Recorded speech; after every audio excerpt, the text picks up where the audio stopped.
Hello बच्चों, welcome back to our channel DG Konkani tutorial. आज आपण 8th standard chapter number 1 that is rational आणि irrational numbers practice set 1.2 पाहणार आहोत। ठीक आहे, 1.1 आपली झालेली आहे। सो तुम्ही डीजी कोकणी या ट्युटोरियल चॅनलला सबस्क्राइब केलं नसेल तर सबस्क्राइब करा। तुम्हाला 1.1 ही एक्सरसाइज अवेलेबल आहे। ठीक आहे, तर चला आपण बघूया कंपेअर करणं म्हणजे काय की दोन जे नंबर दिले या दोन नंबर मध्ये सगळ्यात मोठा नंबर कोण आहे, जो नंबर मोठा असेल त्याला काय करायचंय, साइन्स टाकायची। काय टाकायची, ग्रेटर आणि स्मॉलर साइन टाकायची। तर ह्या क्वेश्चनचा अर्थच ते होतं की जिथे कंपेअर सांगितलं याचा अर्थ दोन नंबर मध्ये आपल्याला ही काय करायची, साइन्स पुट अप करायची, ग्रेटर अँड स्मॉलरची। तर बघा -2 आणि -7 जर इफ 7 आणि असं 2 जर दिले, दोन्ही नंबर पॉझिटिव्ह आहे, तर बघा दोघांमध्ये तुम्हाला मोठं कोण वाटतंय, 7। दोघांमध्ये तुम्हाला मोठं कोण आहे, 7। पण इथे जर बघितलं तर दोन्ही निगेटिव्ह आहे ना। आपण जर एक नंबर लाईन चेक केली 0 -1 -2 -3 -4 -5 -6 -7, तर बघा -2 इज राइट टू -7। -2 जो आहे ना हा -7 ला राइट आहे, हा राइट ला आहे आणि हा लेफ्ट ला आहे।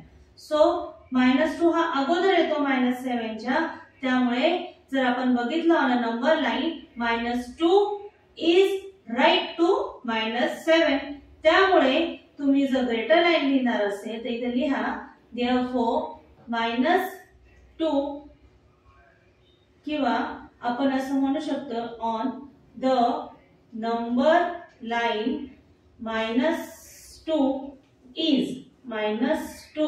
is always right to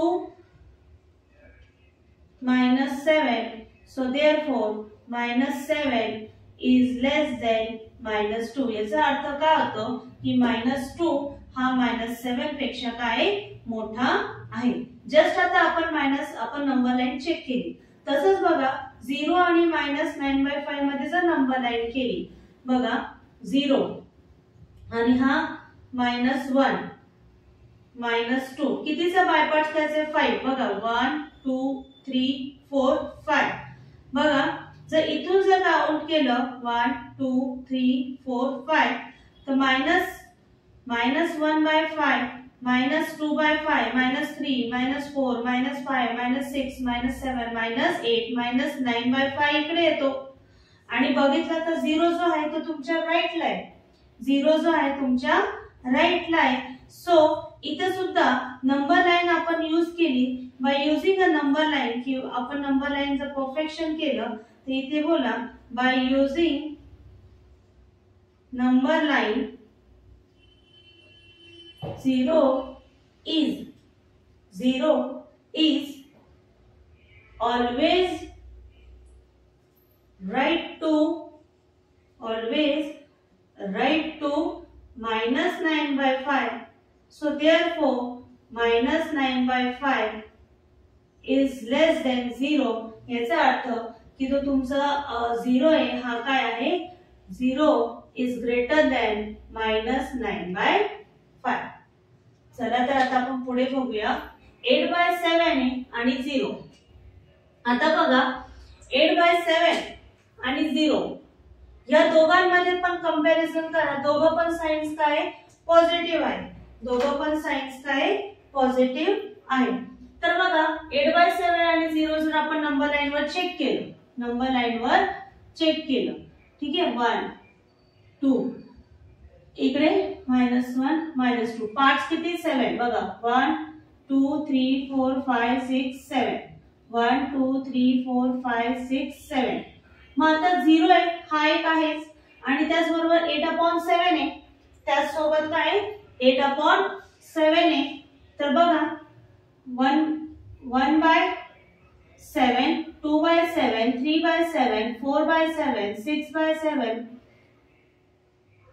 7/7 8/7 इथे आला 8/7 आपल्याला शो करताना कुठे दाखवतोय बघा 0 1 2 3 4 5 6 आणि 7 आणि 8 बरोबर.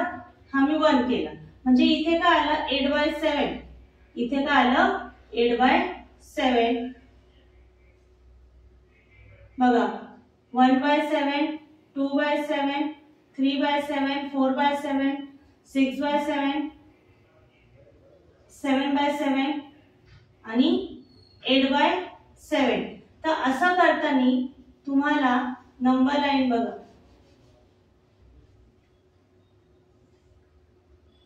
1 2 3 4 5 6 7 म्हणजे 1 1 2 3 4 5 6 7 म्हणजे इथे 2 बरोबर. 7 पार्ट्स केले. आता बघा 1/7 2/7 3/7 4/7 5/7 6/7 7/7 आणि 8/7. ठीक आहे. मग मला सांगा कोण यांच्यामध्ये ग्रेटर आहे 8/7 आणि 0. हे जर आपण चेक केलं तर बघा 8/7 या 0 ला राईट कडे 8/7 या 0 ला काय राईट कडे. मग फॉर एक्झाम्पल त्याने दिलं काय 0 8/7 आणि 0. तर बघा हा जो 0 आहे ना हा 0 च्या राईटला 8/7 आहे 0 च्या राईटला 8/7 आहे. तर तुम्ही बघा on a number line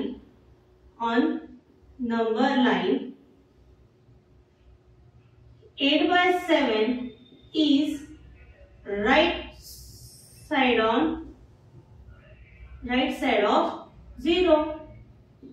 So therefore तुम्ही इथे काय म्हणणार therefore इथे बघा या दोघांमध्ये 8/7 is greater than 0 बरोबर ना.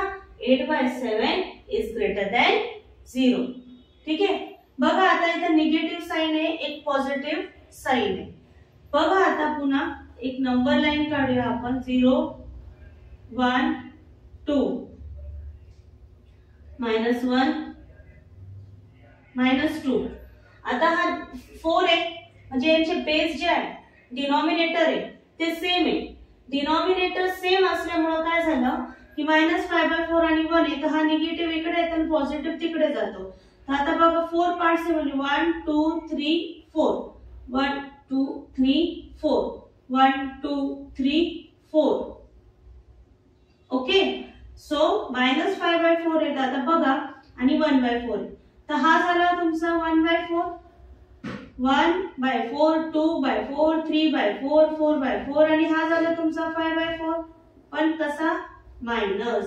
मग कोण राईटला आहे कोण लेफ्टला आहे बघा 1/4 जो आहे हा राईटला आहे आणि हा काय -1/5 लेफ्टला आहे. त्यामुळे जर दोघांमध्ये जर आपण बघितलं कंपॅरिझन केलं तर काय होतं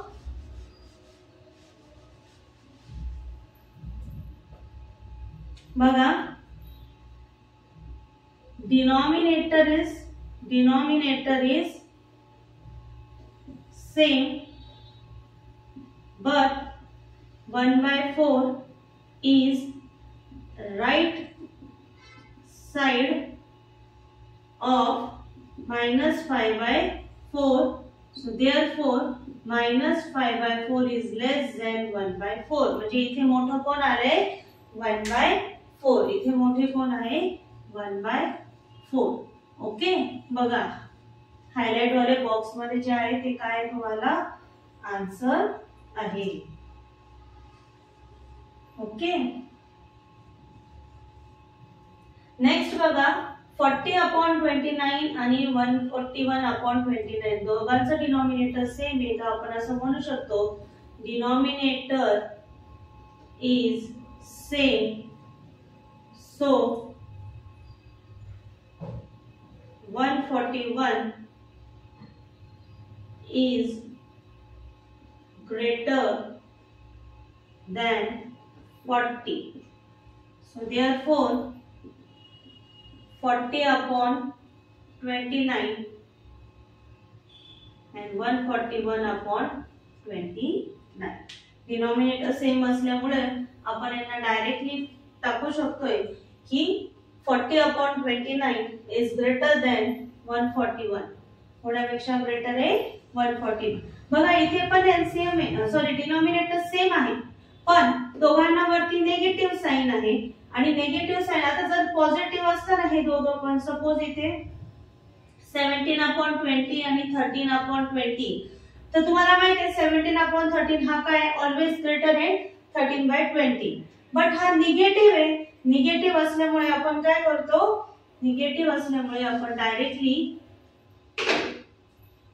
लिहू शकतोय डिनॉमिनेटर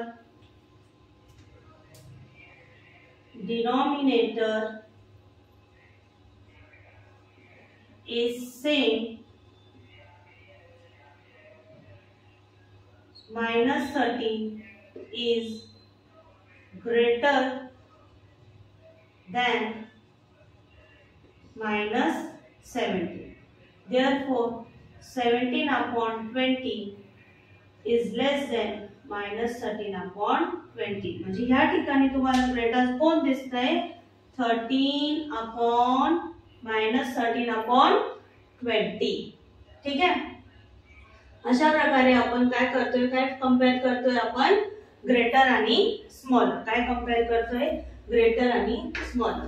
तर बघा आता 15/12 आणि 7/16 आहे. 15/12 आणि 7/16 कसं करणार याला,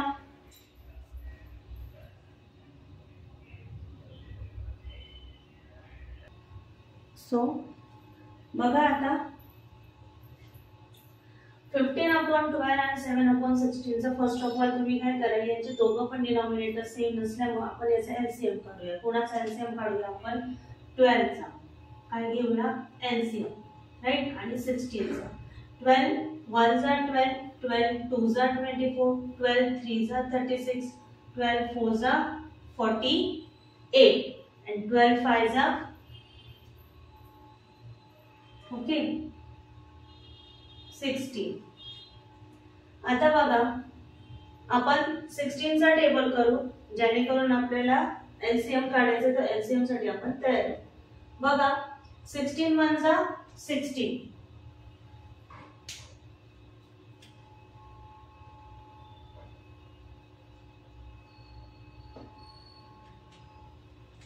16 1 जा 16, 16 2 जा 32, 16 3 जा 48. ठीक आहे. तर दोघांमध्ये बघा कॉमन भेटलं आपल्याला. एलसीएम म्हणजे काय, कॉमन काढायचे फॅक्टर. हा फॅक्टर 48 आणि 48. 16 च्या टेबल मध्ये 3 जा 48 आणि 12 च्या टेबल मध्ये 4 जा येतो. तर आपण यांना कंपेअर करूया. कसं करणार, तर बघा याला कशाने मल्टिप्लाय केल्यावरती मला 48 भेटेल आणि याला कशाने भेटेल. तर 15 ला अपॉन 12 इज इक्वल्स टू, मी जर 12 ला 4 ने केलं तर वरती मला जो नंबर खाली घेणार तोच नंबर मला काय करायचा आहे वरती घेणार. बिकॉज 12 4 जा 48 आहे. सो आणि 15 4 जा किती आहे 60.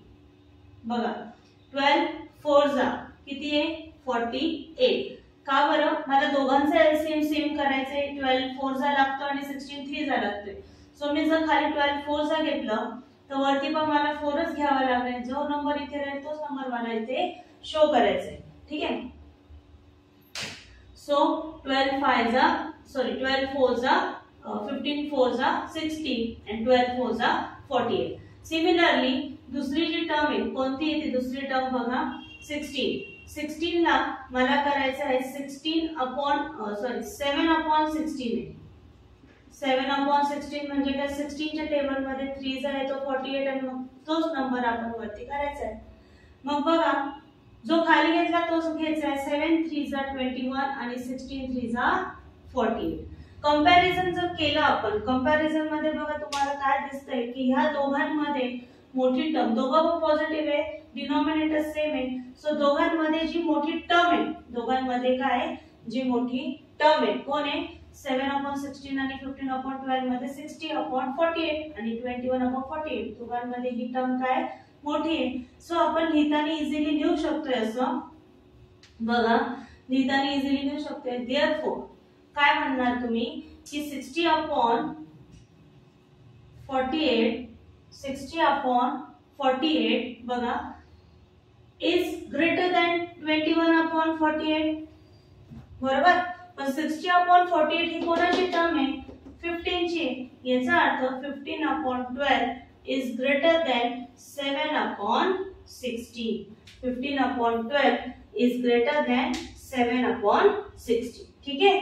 तसंच आता आपण नेक्स्ट जो 8th वाला सम आहे बघा काय तो 8th वाला सम. त्यात पण तुम्हाला एलसीएम शो करायचं आहे 8th मध्ये. -25 upon 8 आहे आणि -9 upon 4 आहे. बघा इथे हायेस्ट 8 आहे. मग याला कशाने मल्टिप्लाय केलं तर मला 8 भेटल. तसं नाही जमत तर तुम्ही एलसीएम काढा 8 चं आणि 4 चं. 8 1 चा 8, 8 2 चा 16, 8 3 चा 24. तसंच 4 1 चा 4, 4 2 चा 8. बघा दोघांमध्ये 8 आहे म्हणजे मला याच्याने जो -25 आहे त्याचा हायेस्ट 8 आहे तर मला याचा एलसीएम मला याचा चेंज करायची गरज नाहीये. गरज कोणाचा आहे -9/4. मला सांगा 4 च्या टेबल मध्ये 8 कधी येतो 2 चा. मग -9/2 दॅट इज -18/8 -18/8. तर आता कंपॅरिझन मध्ये बघा 25 upon 8 आणि -18/8 मध्ये जर कंपेअर केलं तर -25/8 is less than -18/8. कसं करणार जर डिनॉमिनेटर सेम आहे सेम करायचं असेल तर सगळ्यात महत्त्वाचं तुम्हाला आहे ना 25 upon 8 is less than -18. पण -18 चं कोणाचं आहे बघा याचं तर गरज नाही. हायेस्ट पॉवर एलसीएम तोच आहे त्याची गरज नाहीये चेंज करायची. -18/8 कोणाचा आन्सर आहे याचा आन्सर आहे. सो -9/4 लिहा अपॉन 4. याचा अर्थ की -9/4 हा ग्रेटर आहे -25/8 -25/8. ओके ठीक आहे. चला आता मग आपण 8th वाला हा जो सम बघितलाय तुम्ही एकदा याचा स्क्रीनशॉट वगैरे घेऊन टाका. ज्याला सॉल्व करायचं त्यांनी सॉल्व करा. राहिलेले 2 सम्स आपण ते कंटिन्यू करूया. हायेस्ट नंबर कोण येतो बघा दिसतो 15 आहे. मग याला कोणत्या नंबरने जर मल्टिप्लाय केलं तर आन्सर 15 भेटेल. तर याला गरज आहे 5 3 चा 15. जर इथं मी 3 घेतला तर वरती पण मला कसली गरज आहे 3 घेण्याची. आणि जो हा नंबर आहे 12/15 याला गरज नाहीये. मग आता बघा 3/15 ला मला 3 × 5 अपॉन 5 3 जा 15 आहे म्हणून मी इथं 3 घेतला. हा 3 घेतल्यामुळे मला वरती पण न्यूमरेटरला पण 3 शो करावा लागला. 3 3 जा 9 आणि 5 3 जा 15. सो बघा 12/15 आणि 9/15 बरोबर. पण 9/15 हे कोणाचा आन्सर आहे तर बघितलं गेलं तर 9/15 म्हणजे हा कोण आहे 3/5 आहे. तर मला सांगा यांच्यामध्ये ग्रेटर कोण आहे 12/15 आहे की 3/5 आहे की 9/5 आहे. दोघांचं पण डिनॉमिनेटर सेम आहे आणि जर प्लस आहे तर आपण याला ग्रेटर म्हणू. जर मायनस असतं तर आपण याला बोललो असतो. पण दोघं पण प्लस असल्यामुळे आपण 12/15 इज ग्रेटर दॅन 3/15. ठीक आहे. तर आपण पुढे कंटिन्यू करूया. जो एक लास्ट सम बाकी आहे तो आहे लास्ट अँड द बेस्ट सम आहे तो आहे -7/4 आणि -7/11 आहे आणि -3/4 आहे. तर बघा दोघं पण मायनस आहे याच्यामध्ये आणि यांचं आहे ना क्रॉस मल्टिप्लाय करा. काही 11 नी कशाने मल्टिप्लाय केलं किंवा दोघांचं पण एलसीएम सेम करण्यासाठी याला 4 नी करा आणि याला 11 नी करा बरोबर. तर बघा जर याला 4 नी आणि याला 11 नी केलं किंवा क्रॉस मल्टिप्लाय करा. काय करा cross multiply. 7 × 4 that is -28/11 minus किंवा तुम्हाला डायरेक्टली सांगते कसं करायचंय बघा. दोघांमध्ये एलसीएम जर मला कॉमन करायचं असेल, दोघांमध्ये जर शो करायचं असेल तर मला काय करावं लागणार आहे बघा. 11 आणि इंटू 4, 11 आणि इंटू 4 आहे. तर 4 ला कोणाची गरज आहे? जर मला 11 आन्सर भेटेल, सॉरी 44 आन्सर भेटेल, तर 4 ला 11 ची गरज आहे, तर मला आन्सर काय भेटेल? 44. आणि 11 ला कोणाची गरज आहे? जर मला आन्सर 44 पाहिजे असेल तर 11 ला 4 ची गरज आहे. तर तसंही केलं तरी चालेल. आणि बघा एक असं आहे की क्रॉस मल्टिप्लाय केल्याने तरी चालेल. 7 4 जा 28, सॉरी मायनस 28 अपॉन 11 आणि दुसरा आहे मायनस 33 अपॉन 4. ठीक आहे. मी याला याच्या सोबत केलं आणि याला याच्या सोबत काय केलं? Multiply. 7 into 4 minus 28, 3 into 11 minus 34. जर याच्यामध्ये तुम्हाला समजत असेल की 28 अपॉन 11 आणि मायनस 33 अपॉन 4 यांच्यामध्ये तुम्हाला जर ग्रेटर साइन टाकायचे असेल तर बघा 28 हा लहान आहे 33. जर यांच्यात प्लस असता तर आपण याला ग्रेटर बोललो असतो, पण यांच्या दोघांमध्ये निगेटिव्ह असल्यामुळे आपण काय करणार आहोत? याला